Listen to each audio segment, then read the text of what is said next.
I spend most of my day staring at a screen. Sometimes it's for fun stuff like reading on my Kindle or watching YouTube.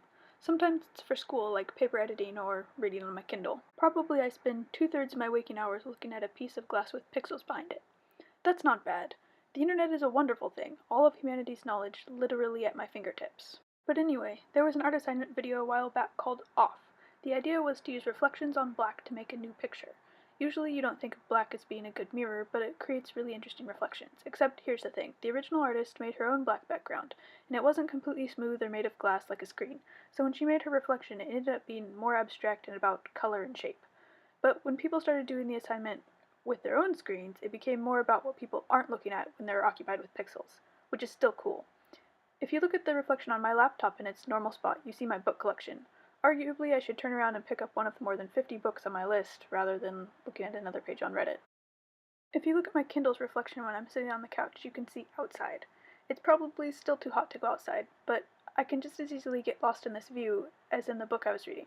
But really, which is better, watching the real world or having a world created inside your head? The one reflection that made me stop and think all these things was the reflection on my phone while I was sitting in church. Yeah, I know, I should probably pay attention, but I get out my phone to note down ideas for later, vlog ideas from things in the sermon, funny linguistic things to think about, questions that I have that I need to look up the answers to later. But when my phone screen went to sleep, I saw the reflection of the stained glass, and I just stared for a minute. Stained glass is my favorite architectural feature of churches. Gothic arches are cool in how they draw your eyes heavenwards, but stained glass is special. There's the obvious part where it's a picture of something. Like the best books, it usually takes thinking and outside knowledge to get all the meaning out of the symbols and history. And it's backlit, like my favorite pieces of glass, screens.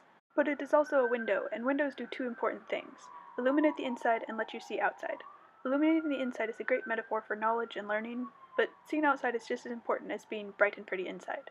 Humans need other humans, helping, supporting each other, understanding and being understood. We might all see through different colored glass filters, but that's better than being completely shut off in a windowless room. As great a metaphor for human life as stained glass is, it is also a great analogy for the screens I've been talking about. Our devices are like stained glass. Not only do they provide us information, they are our windows to the global community. In churches, stained glass may be a source of both literal and metaphorical light. Screens are the same for me. They give me knowledge. They provide a place for people to gather. Like the church building itself, the internet is a place where people can come together and learn and discuss and build community. During the English Reformation, Cromwell's Protestants destroyed stained glass because they saw it as an idol taking people's attention away from the Word of God. Lots of people say a similar thing about our pixel version of stained glass. People are becoming addicted to phones. Technology is an idol.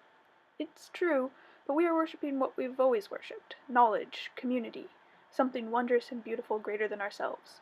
The light that these modern versions of stained glass let into my life is worth it.